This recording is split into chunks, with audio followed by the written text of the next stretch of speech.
ఆ వీడియో ఎవరు తీసుంటారో? నా గురించి తెలిసి అంతలో నన్ను అబ్జర్వ్ చేస్తూ ఫాలో అయ్యే వాళ్ళు ఎవరే ఉంటారు? ఇప్పుడు ఇది ఇంట్లో వాళ్ళకి తెలిస్తే నా పరిస్థితి ఏంటి?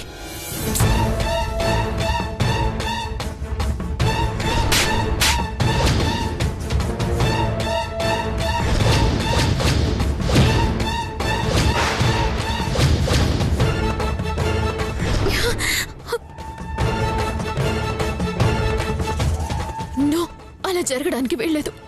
ఏదో ఒకటి చేయాలి, ఏదో ఒకటి చేయాలి.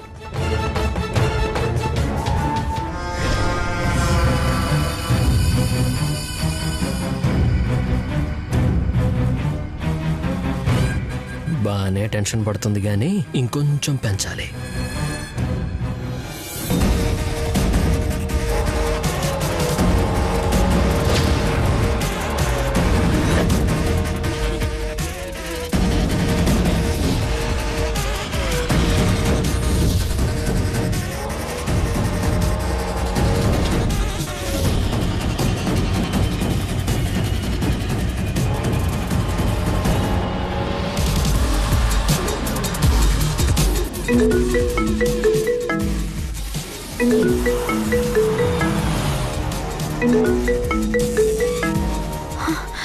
నాన్న ఫోన్ చేస్తున్నారేంటి? ఆరోగ్యం బానే ఉంది కదా? హలో నాన్న. అమ్మా ధరణి, ఎక్కడున్నావమ్మా? బయట ఉన్నాను నాన్న. ఏంటి నాన్న, ఏదైనా అర్జెంటా? మీ ఆరోగ్యం అది బానే ఉంది కదా? కంగారు పడద్దమ్మా, ఆరోగ్యం బాగానే ఉంది. ముందు అసలు విషయం చెప్పవయ్యా. మళ్ళీ నీకేమైందోనని అమ్మాయి కంగారు పడిపోతుంది. అమ్మా ధరణి. ఏంటమ్మా? ఏం లేదమ్మా, మీ అత్తయ్య గారికి బాగోలేదు కదా, పరామర్శించడానికి వస్తున్నాం. ఆ విషయం నీకు చెప్దామని ఫోన్ చేశాము. అలాగా, రండమ్మా. ఎప్పుడొస్తున్నారు? అప్పుడే బయలుదేరిపోయావమ్మా, ఆటోలో ఉన్నాం. అమ్మా, నాన్నకి బాగోలేకపోతే మళ్ళీ ఆటోలో తిప్పుతున్నావేంటమ్మా? మీరింటి దగ్గరే ఉండండి. దగ్గరలోనే ఉన్నాను, నేనే వస్తాను. సరేనమ్మా, ఉంటాను.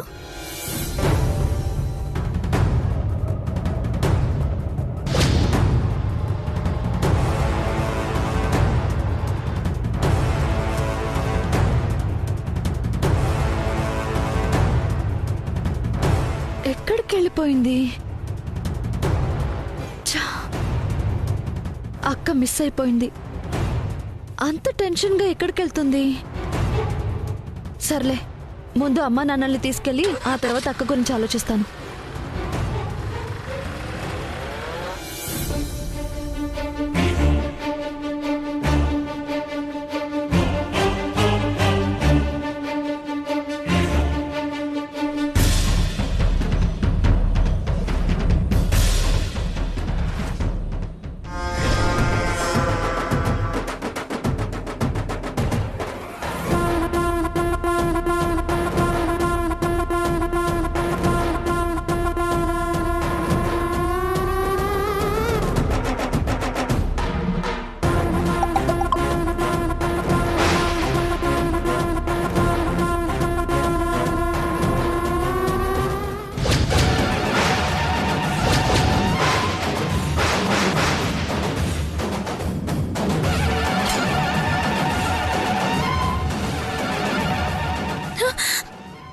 డ్రైవర్, కారాపు. కారాపు. ఏమైంది మేడం? కారాపు.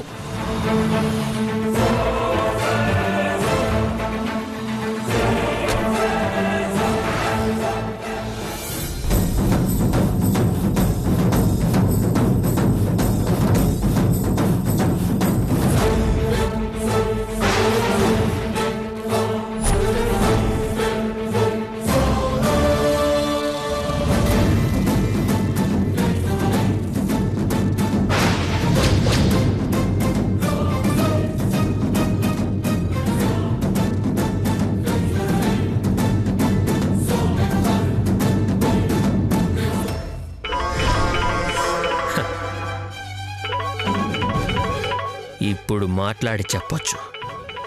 ఈ టెన్షన్లో ఏం చెప్పినా చేస్తుంది.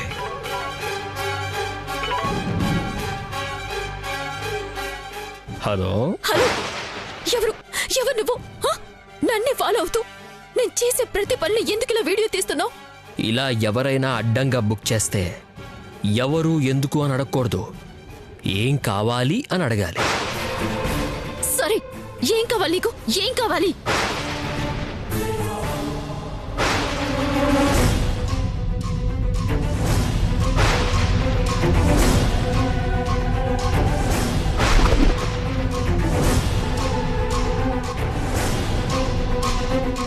Hello hello,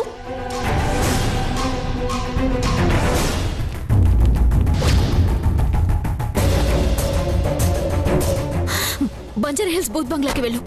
అక్కడికెందుకు madam? నీకెందుకు? నేను చెప్పింది చెయ్యి, అంతే. పోనివ్వు.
అంటే అంటే నన్ను ఫాలో అయ్యి నా వీడియోలన్నీ నువ్వే తీస్తున్నావన్నమాట.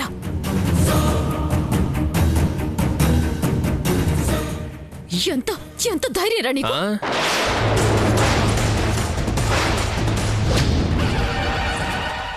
ఆగండి మేడం, నాకిన్ని తెలివితేటలు ధైర్యం ఎక్కడున్నాయి? మీ మీద కడుపు మంటతో ఎవరో వీడియో తీసి పారేసుకుంటే నా అదృష్టం బాగుండి ఆ ఫోన్ నాకు దొరికింది. కానీ మీరు ఇల్లు తగలబెట్టే వీడియో చూశాక మాత్రం ధైర్యం వచ్చేసింది. ఆ తర్వాత ప్రసాదంలో కోడిగుడ్లు కలిపే వీడియో ఉంది కదా, నేనే తీసా.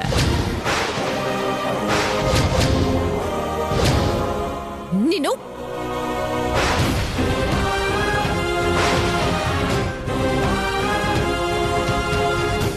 సరే, ముందు ఆ వీడియోలు డిలీట్ చేయి.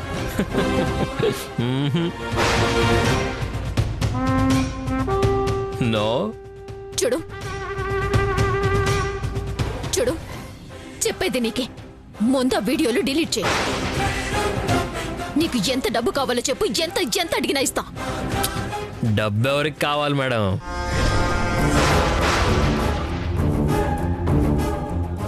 మరి ఇంకేం కావాలో చెప్పు. అందరికీ ఆడవాళ్లలో అందం నచ్చుతుంది. నాకేంటో నీలో పొగరు నచ్చింది. ఆ పొగరు నా సొంతం కావాలి.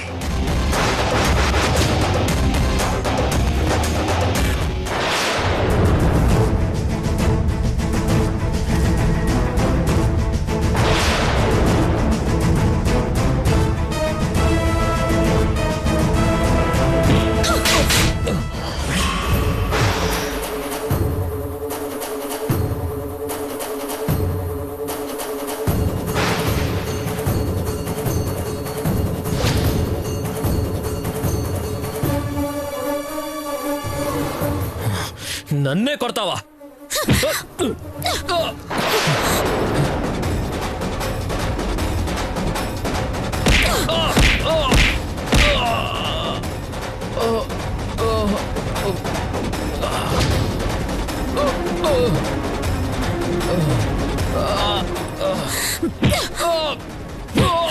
నా పొగరు కావాలా నీకు?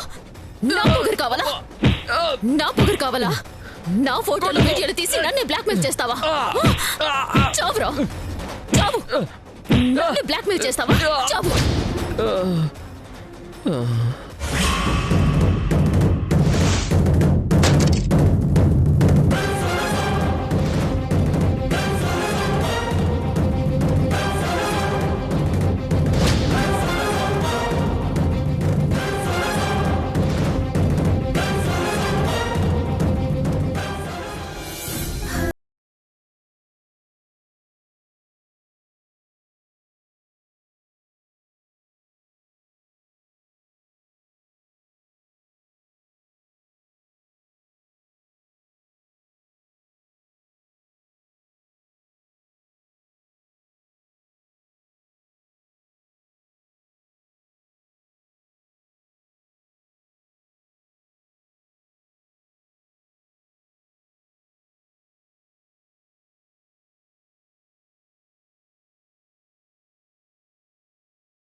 నని ఎవరైనా అడిగితే చాలు అత్తయ్య కళ్ళల్లోంచి నీళ్ళు అలా కారిపోతున్నాయి.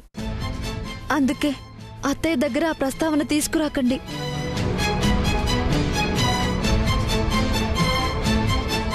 అయితే మేం కూడా మాట్లాడవమ్మా. చెల్లెమ్మా, నీకేమీ కాదు. ధరణి చేతుల్లోనే మహిమేదో ఉంది. అది చేత్తో మందులిస్తే 4 రోజుల్లో లేచి అటు ఇటు తిరుగుతావమ్మా.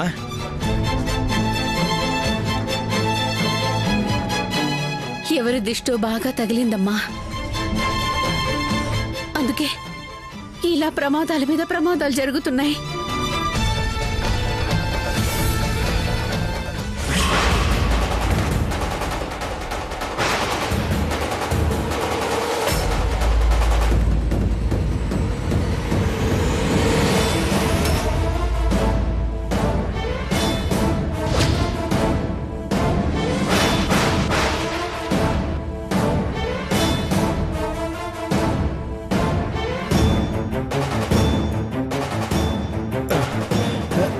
ఏమైందమ్మా? శ్రావణి అంత కంగారుగా వెళుతోంది. ఏం లేదు నాన్న, ఏదో ఆఫీస్లో టెన్షన్ అయి ఉంటుంది.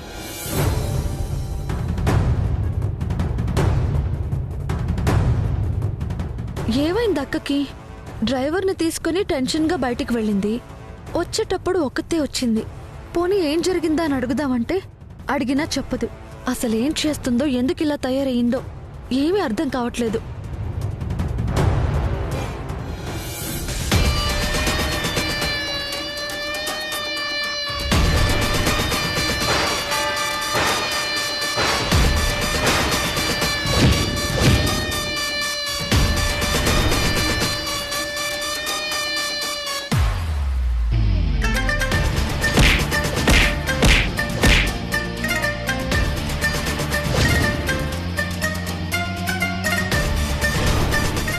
డ్రైవర్ చచ్చాడా బతికాడా? మొన్ననేమో అత్తయ్య, ఈరోజేమో డ్రైవర్. ఒకదాని తర్వాత ఒకటి ఇలా జరుగుతున్నాయేంటి? ఇలా మెడకు చుట్టుకుంటున్నాయేంటి?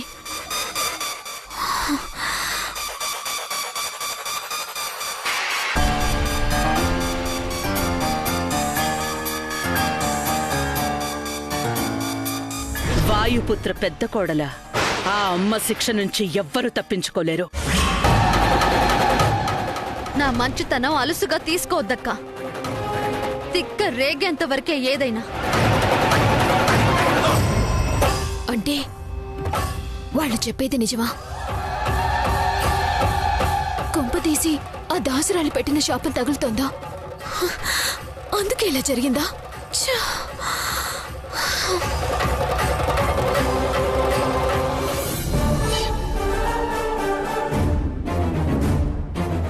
మీరెప్పుడొచ్చారు? సంతోషం. ఎప్పుడొచ్చారని అడిగావు, ఎందుకొచ్చారని అడగలేదు. ఏంటి అలా మాట్లాడుతున్నావు? నీ నుంచి అంతకు మించి ఏమీ ఆశించలేదు కదమ్మా. మీ ఇంటికి వచ్చేసామనే దానికి భయపడద్దమ్మా. నాకు కరోనా ఏమీ లేదమ్మా. జ్వరం కూడా తగ్గిపోయిందమ్మా.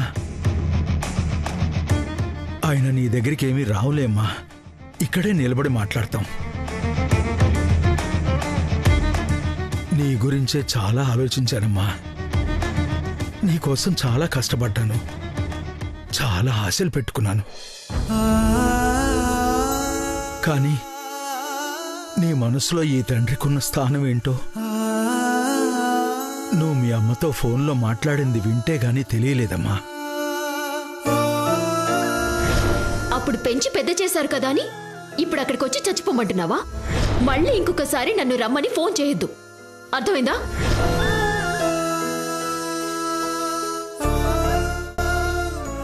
అయినా నేను ఒక పిచ్చోడ్నమ్మా. నా కూతురు అని నెత్తిరెక్కించుకున్నారే గాని నువ్వేంటో తెలుసుకోలేకపోయానమ్మా. నీకు ప్రేమతో స్కూటీ కొనిచ్చి నా కూతురే నడపాలి అని స్కూటీని తోసుకొచ్చినప్పుడు ఒళ్ళంతా చెమటలతో నిండిపోతే ఆ చెమట వాసనకి నువ్వు ముక్కు మూసుకున్నప్పుడే తెలుసుకోవాలమ్మా నువ్వేంటో అని.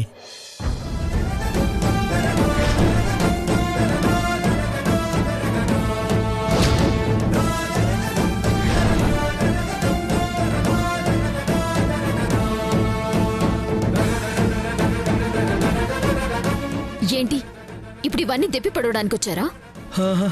లేదమ్మా, లేదు. నువ్వు మమ్మల్ని ఎలా చూసినా నువ్వెప్పుడూ సంతోషంగానే ఉండాలమ్మా. సంతోషంగానే ఉండాలి. చూడవే, చూడు. నువ్వేంటో తెలిసినా కూడా నీ మీద ప్రేమ పోలేదు మీ నాన్నకి. కాని నువ్వు మాత్రం నిన్ను చూడాలన్న మీ నాన్న కోరిక కూడా తీర్చలేకపోయావు. మా ఆప్తావా? ఇప్పటికే నా టెన్షన్లో నేనుంటే ఇంకా మీ గోలేంటి? చూసావయ్యా, తప్పు చేశానన్న పశ్చాత్తాపం కొంచెం కూడా లేదు దీనికి. ఇది మారదయ్యా, మారదు.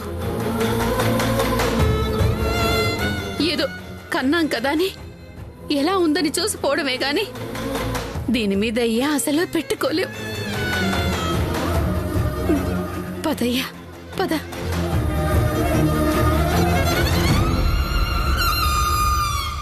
కానీ ఒక్క విషయం చెప్తాను, గుర్తుపెట్టుకో. మేము కన్న తల్లిదండ్రులం కాబట్టి నువ్వేం చేసినా భరిస్తాం, క్షమిస్తాం. కానీ పైన భగవంతుడు ఒకడు ఉంటాడమ్మా, అన్నీ చూస్తుంటాడు. ఆయన మాత్రం క్షమించడు.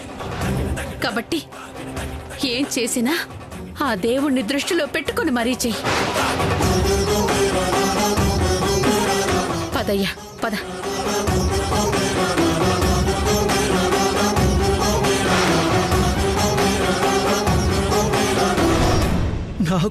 నా కూతురు అని నెత్తిరెక్కించుకున్నారే గాని నువ్వేంటో తెలుసుకోలేకపోయానమ్మా.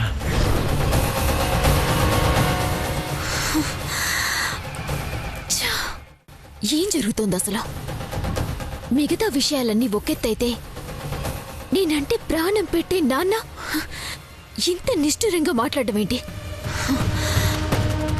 ఇప్పుడు ఇలా పరిస్థితులన్నీ ఒకేసారి పగబట్టినట్టు ఇలా జరగడం ఏంటి?